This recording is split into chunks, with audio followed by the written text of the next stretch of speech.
Welcome back to the channel, guys. So in the first video, as you've seen, we bought the Audi Allroad C7 TFSI, which is a Japan import, and we still have a few things that needs to be sorted out, as I mentioned in the first video. The first noticeable thing what I did try to sort out when we bought the car were the wheels. So at the moment we already swapped the wheels. We put the Genie in ones off. Reason why I do like them, but probably will be traveling around Europe in the winter time, so we need a winter set and a summer set. So this will be probably our summer set. These are 21-inch wheels from Audi Q7, and they are used wheels, of course, but they're in good condition for good money, so we decided to go ahead with these. The fitment is really good, I must say.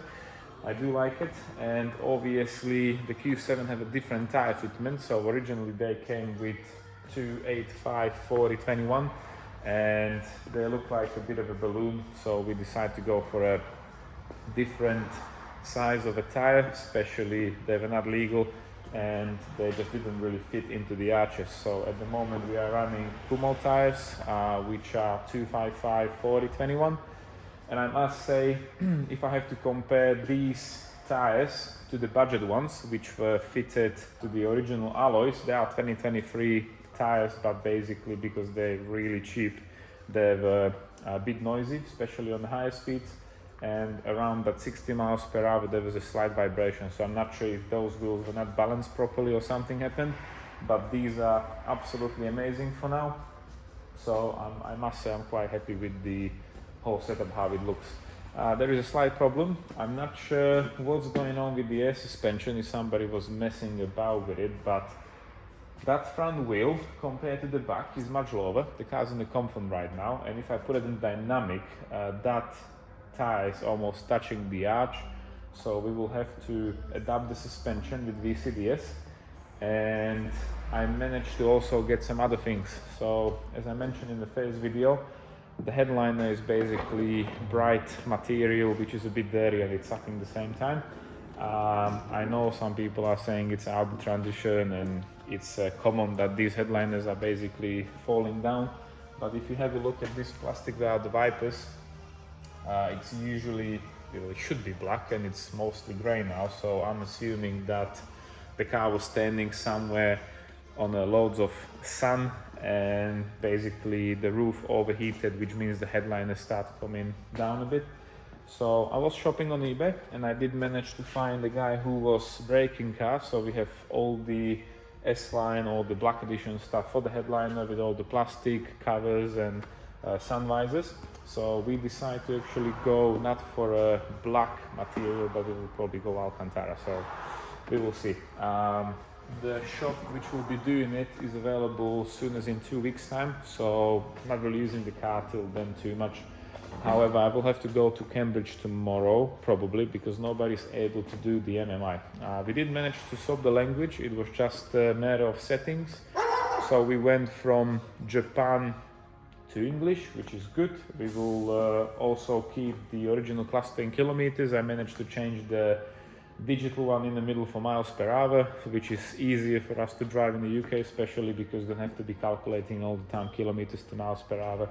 So it's a bit more comfy to just have it on the display in the middle. But the MMI is a bit of a problem, because we have a guy who's able to do quite loads of things, but when I sent them the picture of the software of the MMI, he told me he won't be able to do it. So I did find one Polish guy in Cambridge which should be able to do it, but I have to go there, and it will probably take like 2 hours to actually reinstall the whole software, put the 2023 maps there, and do everything what's necessary to have the DAB radio and get it working in the EU or in the UK. I was thinking to get some kind of a Apple CarPlay, different radio, but everybody told me you will lose the extras and everything, maybe it won't be working as it was working, which I don't actually want to do, and I want to keep it as stock and standard as possible. And also from the interior side, we did manage to find the steering wheel. So I was having a shit one day, and I went on the marketplace, and there was the steering wheel, what I'll show you in a minute, for sale. First of all, I thought it was a scam, but on the end of the day, somebody actually rang me. The guys were local as well, so they actually come to our workshop, and the deal was I will swap the steering wheel, which was in the car, for a standard one, and for extra money I can actually keep the one which was in there. So unfortunately the guy was selling the steering wheel without airbag on the beginning, but there are two different types, and the airbag from the steering wheel what I'm taking will not fit to the wheel what he bought. So I did manage to find a whole steering wheel with the airbag on marketplace. So he went and bought it, and we'll be swapping around the steering wheels, which we'll show you in a minute. So in this video we'll be traveling to Cambridge to do the MMI, and I really want to swap the steering wheel. I'll show you in a minute, and I want to make it work. It should work, it should be a straight fit, but you never know. Okay guys, so we have to adjust the air suspension, so we'll need the measuring tape. And as you can probably tell, if you can tell, that the front is much lower than the back. So currently it's in dynamic, and especially what's bothering me is this corner here. So the plastic is nice and thin over here, but then it's getting wider towards the front, and obviously it's touching the rubber. So I would really like to have it in the same height in dynamic, and I think that will be ideal height, so it's not touching anywhere. And obviously in comfort it will be a tiny bit higher. But also, if I'll do measurement from the rim to the plastic bit, on this side is 7 centimeters. And on the other side it's a bit higher, so we have 7.5 centimeters, so that's like 5 mil difference, which seems to be not a lot, but visually you can see the difference. On the back we have 9, so that's basically 2 centimeters difference between the front and the rear. So I would really like to adjust it, so we will need the VCDS for this. I don't think we actually ever done it on the C7. We done loads of C6 Allroads, Q7s and the C5s, which the system is a bit different to do the basic settings and change the height. So I'm really hoping we will not mess up something. So to set up the air suspension, we will need one measuring tape, one Miroslav and a VCDS. Miroslav is helping me to actually get the measurements from the center of the wheel to the wheel arch. I didn't actually film the whole process, how you have to get through the basic settings and what you have to put in there, because I think there's a quite good manual on Rostech Wiki site. So if you're planning to do this job or similar job, just go to Rostech Wiki, and I think you're going to find all the information what you need.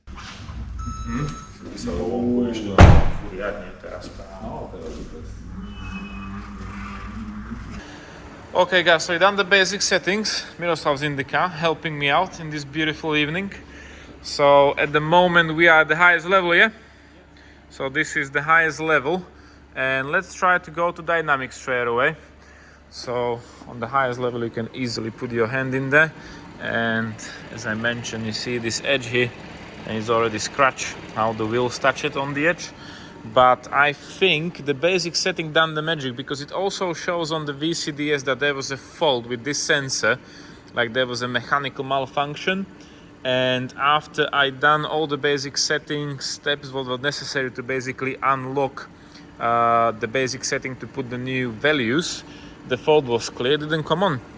But even visually you can actually tell that this wheel is now actually going much higher than it used to before we done the basic settings. And I think this is probably the ideal ride height, the minimum height what we can actually run on this car with these wheels and tires, so I'm not damaging any trims or anything.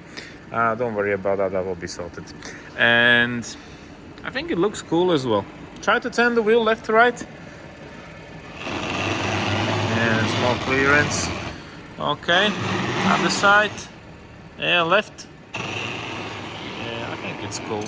Should be fine, should be fine. More than happy with it now. Okay, should be fine. We'll go with the speed humps and we'll see what will be the outcome. Hey guys, so the air suspension is pretty much sorted. As you can tell, the steering wheel, I don't mind the H-style steering wheel, but as you can tell, it's a bit damaged, scratched, and it's just look a bit old. So I managed to get a deal on a steering wheel, which is here. And this was in an Audi S3. The guy actually bought the car with this steering wheel, and he advertised it, and I bought it. Originally, it shouldn't be with the airbag, but his airbag, or this airbag, didn't fit to the steering wheel what he bought. So it comes with the airbag already, and we basically just refit the steering wheel for him. So it was a bit of a pain because it was a second-hand one. Whoever was removing the original airbag from the wheel what he bought just damaged the springs, which should hold it in place. But we managed to sort it out with Miroslav, so we have an airbag and a steering wheel, and we're going to put it in this Allroad. Hopefully it will work. It will be a straight fit. I don't think so, but let's hope.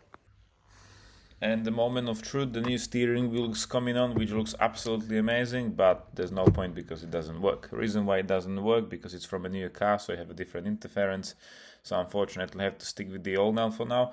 We have to find a solution if we will replace the buttons or just get something what will make it work, but I'm going home because tomorrow I'm waking up quite early and we're going to Cambridge. The next day.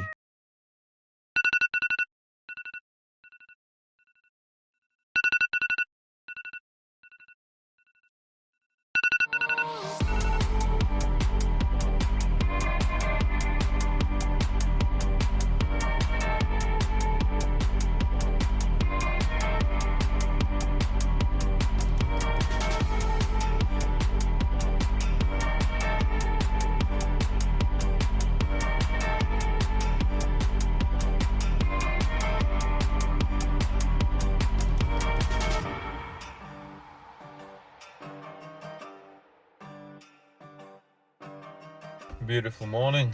So I'm in Cambridge right now, or somewhere behind Cambridge.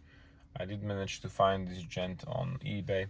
He's offering this service to basically sort out the MMI from a Japan software to a EU one, and I have to get it done. It's just I can't use the car like this with the sat nav on my phone all the time.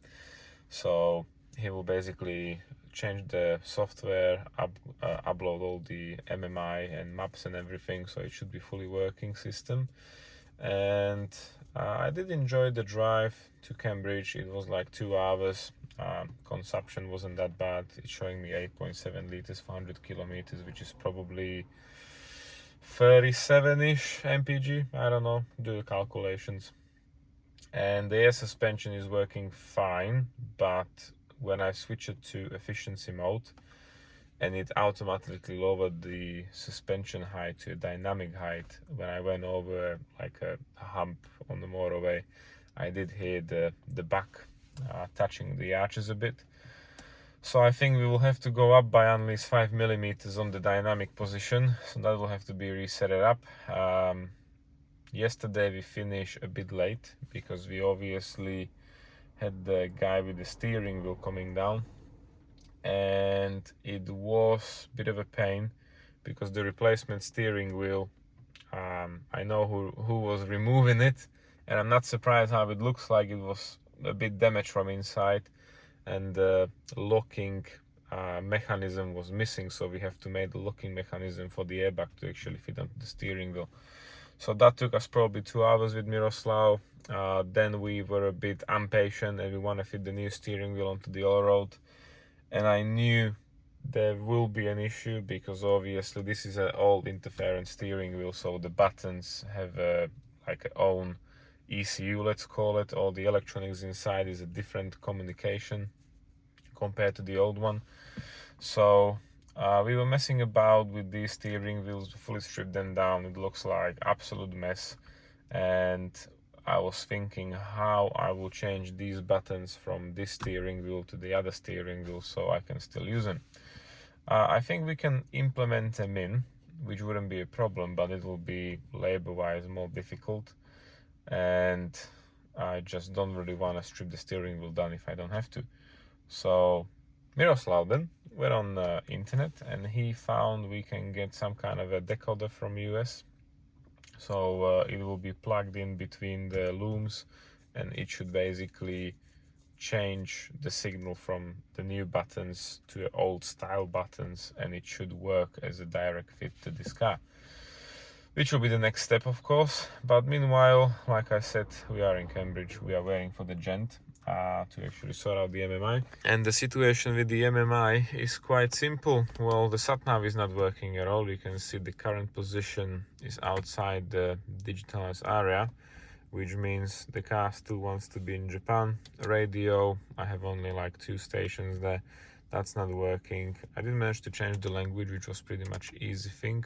We just went for the MMI setup language, and there's a basic Japan and English, so that was cool. So yeah, I'll keep you updated. I was told it will take probably hour or 2. So it is like 6 in the morning right now, so I'm really hoping I'll be back like 10ish, 11ish in the workshop. But I'll keep you updated.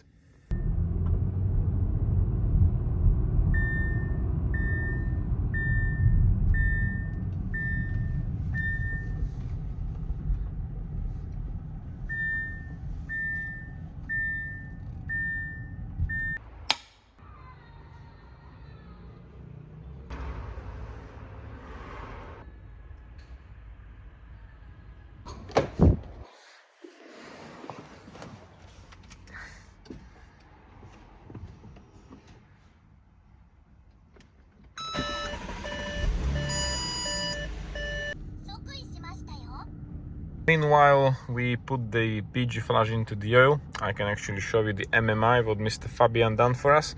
Thank you very much. You are a star and absolute legend regarding this, because I was contacting loads of people in West Midlands and people who we knew, and everybody was like, Japanese and this and that. So basically, if you have a look at the MMI setup right now, and we will go to version information, it says EU finally.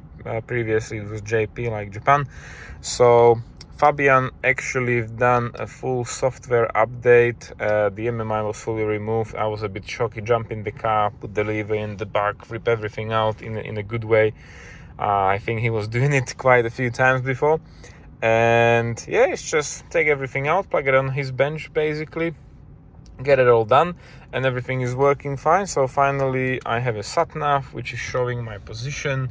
It also shows on the cluster as well, of course. The radio's working, which I'm not listening to, but if somebody will jump in the car with me, want to listen to the 4 songs what they play all over again and all over again, all over again, you can listen to the radio, but mainly the phone connection is working, and I can make phone calls while I'm driving with hands-free, and I can also listen to the music from my phone if I wanted to. So I'm really pleased with the outcome.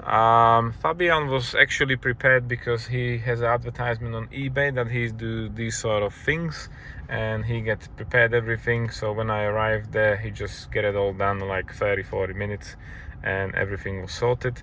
It cost me £200 to get it all done. I know it's £200 and I know I have to travel, but on the end of the day it was hassle-free. I can tick the box that the MMI is sorted with everything what I wanted to work, and I can continue with things what we can actually do. So I'm doing the flash, as you can tell. We have everything here for the service, so oil, filters, I also have spark plugs and gearbox service, and maybe in this video I'll be installing the immobilizer for this, because I'm not actually using the car during day and night. It's parked up in a secure garage, and I don't want to use it because we live too close to Birmingham, if you know what I mean. So we will continue with the base stuff, service coming up, and maybe we will sort out the immobilizer today as well.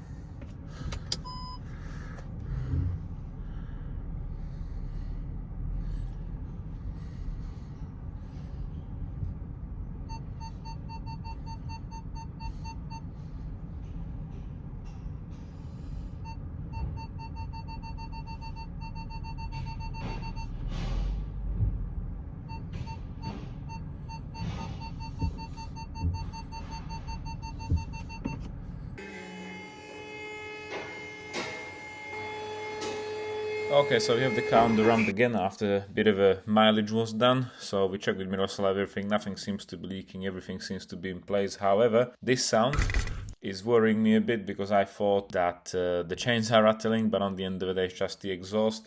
There is a way how to sort out this kind of an issue. We can put a bracket over here which will actually hold up the exhaust much better, so the flexi pipes are not rattling anymore. So the plan for today is quite simple. We will do a full service on the engine, so all filters with the flash, additives, spark plugs, and I would really like to sort out the DSG switch at the same time, so the sound will be coming off. So yeah, let's get to it. We will take the under tray engine covers off and we can start the work.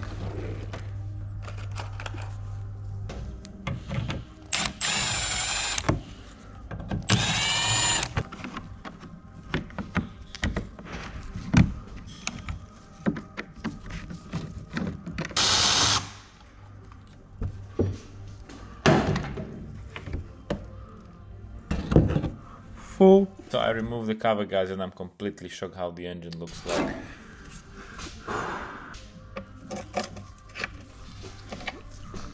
Full.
Cocos.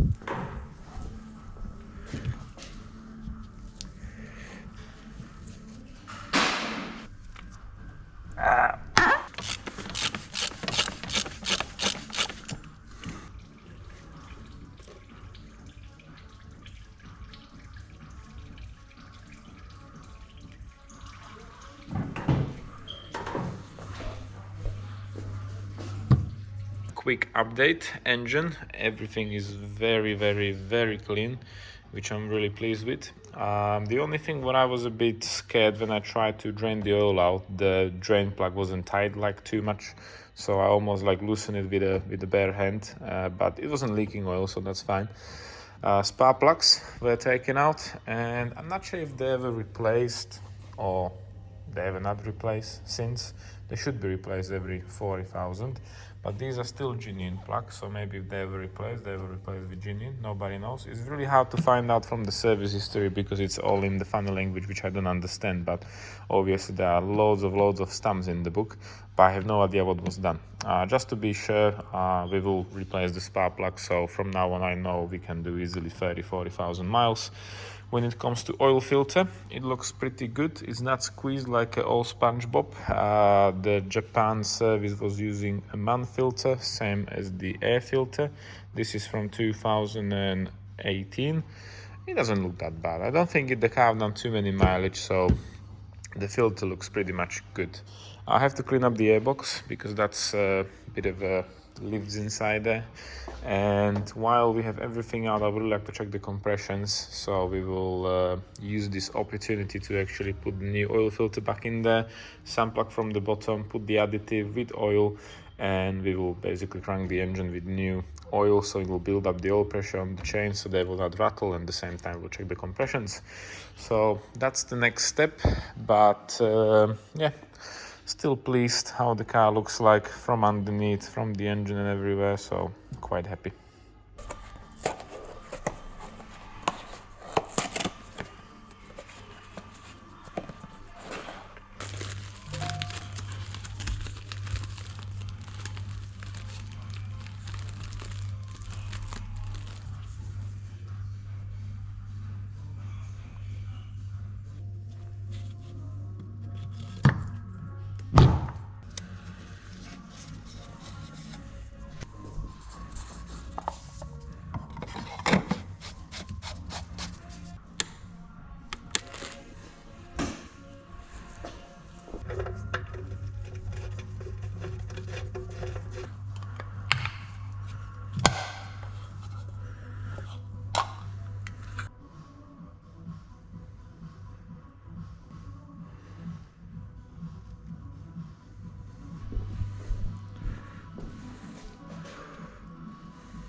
Okay.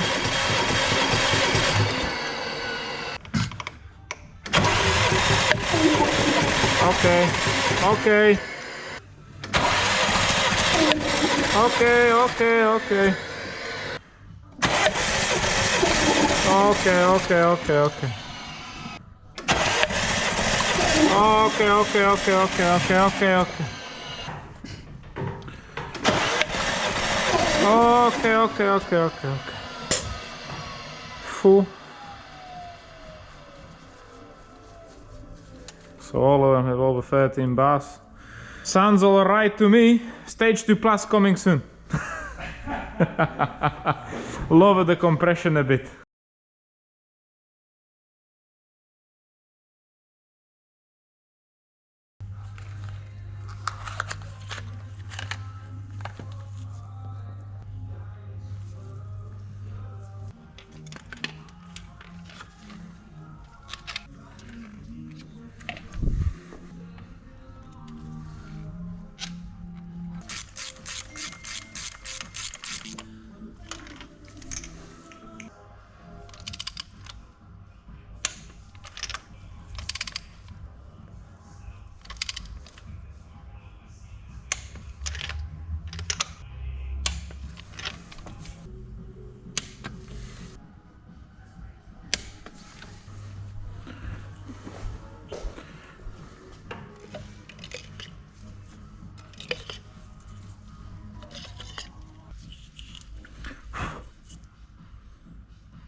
So I removed the oil sump from the gearbox, and as you can tell, these two magnets, 1 and 2, there's not loads of dust on them.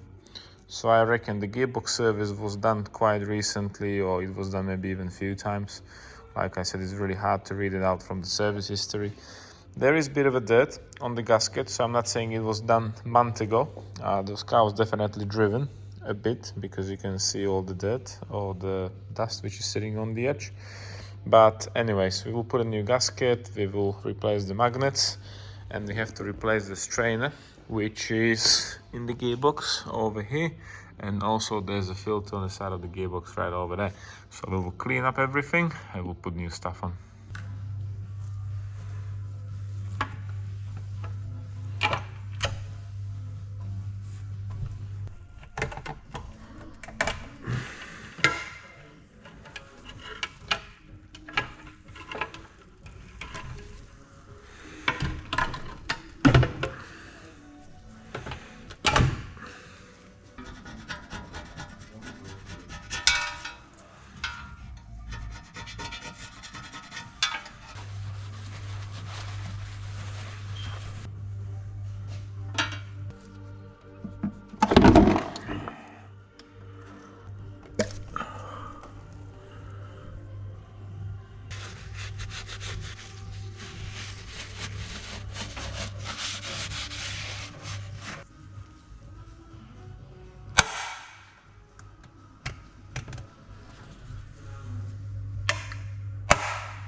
Okay guys, so I'm checking the underneath of the car for the last time. We've done the gearbox service, that's all finished, and unfortunately, just not saying it's perfect, look what I found. The bushes for the lower suspension arms are completely gone. I did notice that there is a bit of a funny noise coming from the suspension when I'm going over the speed hump, so I think that'll be the next job. We will have to replace them, so to be continued. Okay guys, we will finish the video for now. Reason, we're gonna take the car off the ramp. We have to put a customer car on there to actually check everything what we will do for him on his vehicle. So there's no ramp available at the moment. All three of them are stuck with big jobs. So my car gotta come off, but I did order the bushes for the lower arms, so they're coming tomorrow. That will be sorted. And we also have the PPF, which is the paint protection film. The steering wheel, as I mentioned, Miroslav did manage to find the decoder for the steering wheel, so that should be plug and play, it should work. And we still have to sort out the immobilizer for the vehicle, so we have a bit of a better security just in case we needed it. So the car's coming off the ramp. Thank you for watching for now, and we'll see you in another video. Take care.